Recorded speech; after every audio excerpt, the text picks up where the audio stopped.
भारत देश ने कसम खा रखी है कि वो चाइना को कहीं का नहीं छोड़ेगा। कहते हैं ना, धोबी का कुत्ता ना घर का ना घाट का। जी बिल्कुल, हम बात कर रहे हैं एक बहुत बड़े रिकॉर्ड की।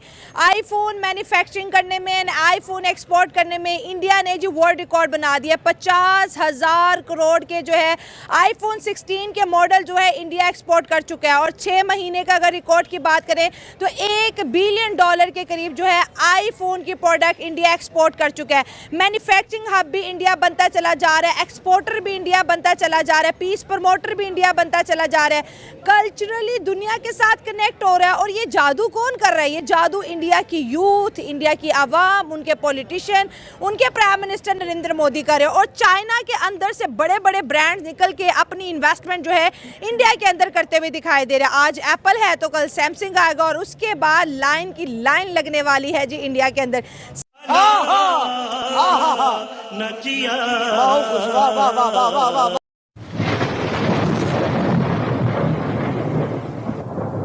नमस्कार दोस्तों, क्या हाल है? होप करता हूँ कि आप ठीक होंगे और स्वागत करता हूँ आपका हिंदुस्तान डॉट में। दोस्तों, इंडिया काफ़ी सालों से मेड इन इंडिया पे काम कर रहा था और अब इसमें इंडिया को सक्सेस भी मिलने लगी है, क्योंकि अब ऑटो सेक्टर, टेलीकॉम सेक्टर या डिफेंस सेक्टर, हर सेक्टर में इंडिया मैन्युफैक्चरिंग करने लगा है और पूरी दुनिया को एक्सपोर्ट भी करता है। अभी हाल ही में ही इंडिया ने आईफोन 16 को मैन्युफैक्चर किया और पूरी दुनिया को एक्सपोर्ट भी किया। दोस्तों, इस बात से पाकिस्तानी पब्लिक बहुत परेशान है और कहती है कि इंडिया हर सेक्टर में मैन्युफैक्चरिंग करने लगा है और पाकिस्तान पूरा चाइना पे डिपेंडेंट है। तो दोस्तों, वीडियो में आगे देखते हैं पाकिस्तानी पब्लिक इंडिया के मैन्युफैक्चरिंग सेक्टर पे क्या कहती है। अगर आप नए हैं तो चैनल को सब्सक्राइब कर लीजिए और वीडियो को अंत तक देखें। मुझे पता चला है ना कि टोटल जो आईफोन की मतलब सेल्स हुई है ना, 22% इंडिया ने सेल की है, मतलब अकेले इंडिया ने, ठीक है, पूरी दुनिया के मतलब मुताबिक। तो ये मतलब एक बहुत ही अच्छा मतलब रेवेन्यू है। अगर देखा जाए ना तो पाकिस्तान जो है ना वो 1-2 बिलियन के लिए तरस जाता है, ठीक है। और इंडिया तो सिर्फ मोबाइल से इतने पैसे कमा रहा है, ठीक है, मोबाइल सेल करके। अभी मैंने देखा था कि चाइना ने $6 बिलियन के आईफोन इंडिया से मंगवाए हैं। चाइना ने मंगवाए हैं। हालांकि चाइना तो खुद फोन बनाने का मास्टर है, बना रहा है, लेकिन आईफोन 16 प्रो मैक्स जो है ना, चाइना ने $6 बिलियन के इंडिया से मंगवाए हैं। ये मतलब हाँ, मतलब ये है कि 22% अगर जस्ट इंडिया मोबाइल से रेवेन्यू कर रहा है ना, तो बाकी ऑटोमोबाइल्स, कार, ये वो, तो इंडिया तो बहुत ज्यादा आगे जा रहा है। हाँ, बड़े पैसे भाई इंडिया पे तो कहते हैं पैसा बरस रहा है। पैसा भी नहीं, डॉलर बरस रहे हैं। तो कह सकते हैं, देखिए अभी अगर इंडिया पे पैसा बरस रहा है ना, तो ये बिल्कुल जेन्युइन बात है।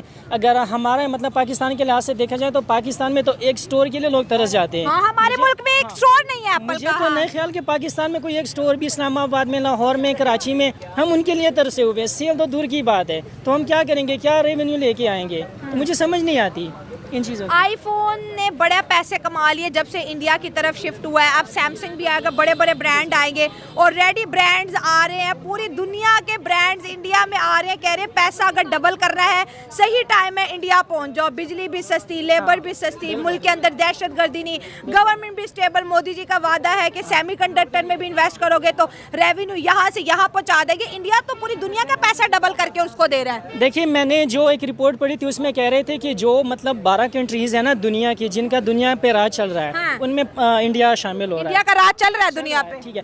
वो गाड़ियां बना रहा है, मोबाइल बना रहा है, आईटी में इतना काम कर रहा है कि मोदी का एक और कारनामा देखिए, मोदी ने सिर्फ इंडिया में काम नहीं किया आईटी में। मोदी ने जो अच्छे लोग पढ़े लिखे थे ना, पूरी दुनिया में फैला दिए। मतलब दुनिया, अमेरिका में बड़े बड़े ओहदों पे हैं, कनाडा में देखें, यूके में देखें, तो बड़े बड़े ओहदों पे हैं। टॉप 25 कंट्रीज के सीईओ इंडियंस है, ये लेकर उनमें हाँ, इससे बड़ी बात और क्या हो सकती है कि इंडिया इतने टॉप पे जा रहा है। और एक दफ़ा मतलब हमारे एक प्राइम मिनिस्टर से किसने पूछा था कि पढ़े लिखे लोग जो है ना 1.2 मिलियन, 12 लाख लोग जो है ना मतलब मुल्क छोड़ के जा चुके हैं। हमारे प्राइम मिनिस्टर साहब ने कहा था कि फिर क्या हुआ, मतलब पढ़े लिखे लोग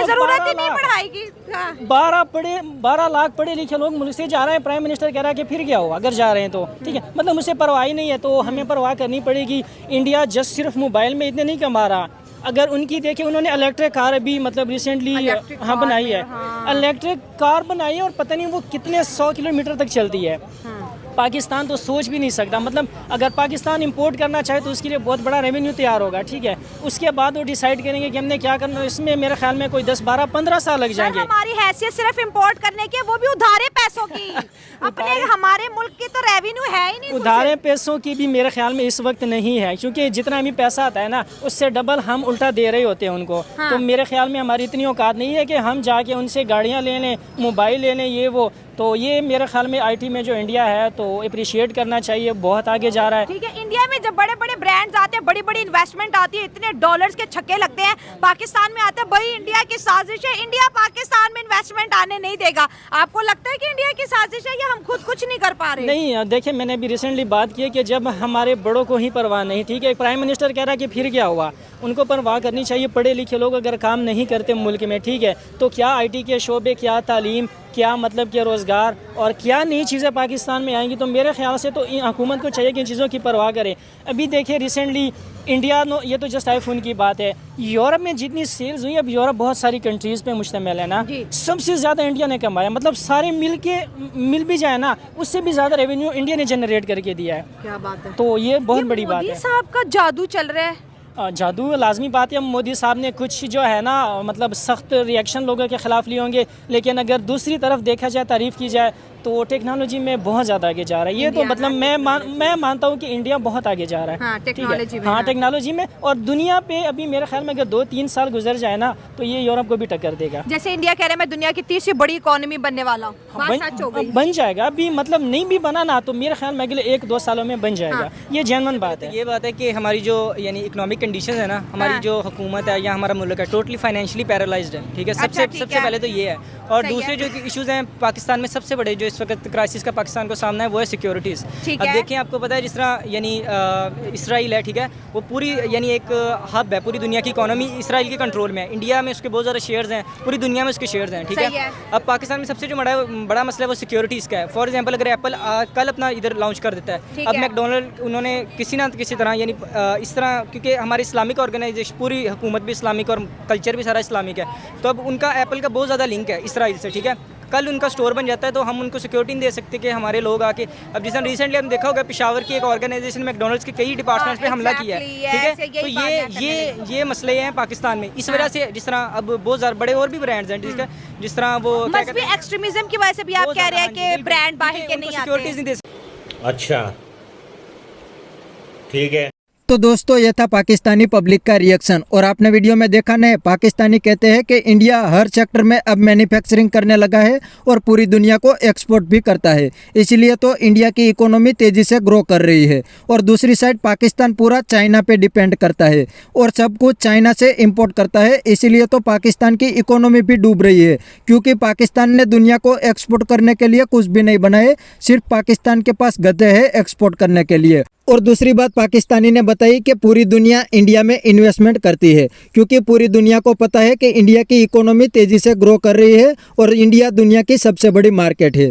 और दूसरी साइड पाकिस्तान में कोई ना तो रूल्स एंड रेगुलेशन है और ऊपर से पाकिस्तान के पॉलिटिशियन बिजनेसमैन के पास से भी अपना कमीशन लेते हैं, इसीलिए पाकिस्तान में कोई भी इन्वेस्टमेंट करने के लिए भी तैयार नहीं है। और दोस्तों एक बात पाकिस्तानी बंदे ने बिल्कुल सही बताई कि इंडिया अब चाइना के लिए बहुत बड़ा खतरा बन गया है, क्योंकि चाइना से अब बड़ी बड़ी कंपनी इंडिया में आके इन्वेस्टमेंट करने लगी है और इंडिया में ही मैन्युफैक्चरिंग करती है। तो बस दोस्तों आज के वीडियो में इतना ही। ये था पाकिस्तानी पब्लिक का रिएक्शन। अगर आपको ये वीडियो पसंद आया है तो वीडियो को लाइक शेयर कर दीजिए और चैनल को सब्सक्राइब करना मत भूलिए। थैंक यू, मिलते हैं नेक्स्ट वीडियो में।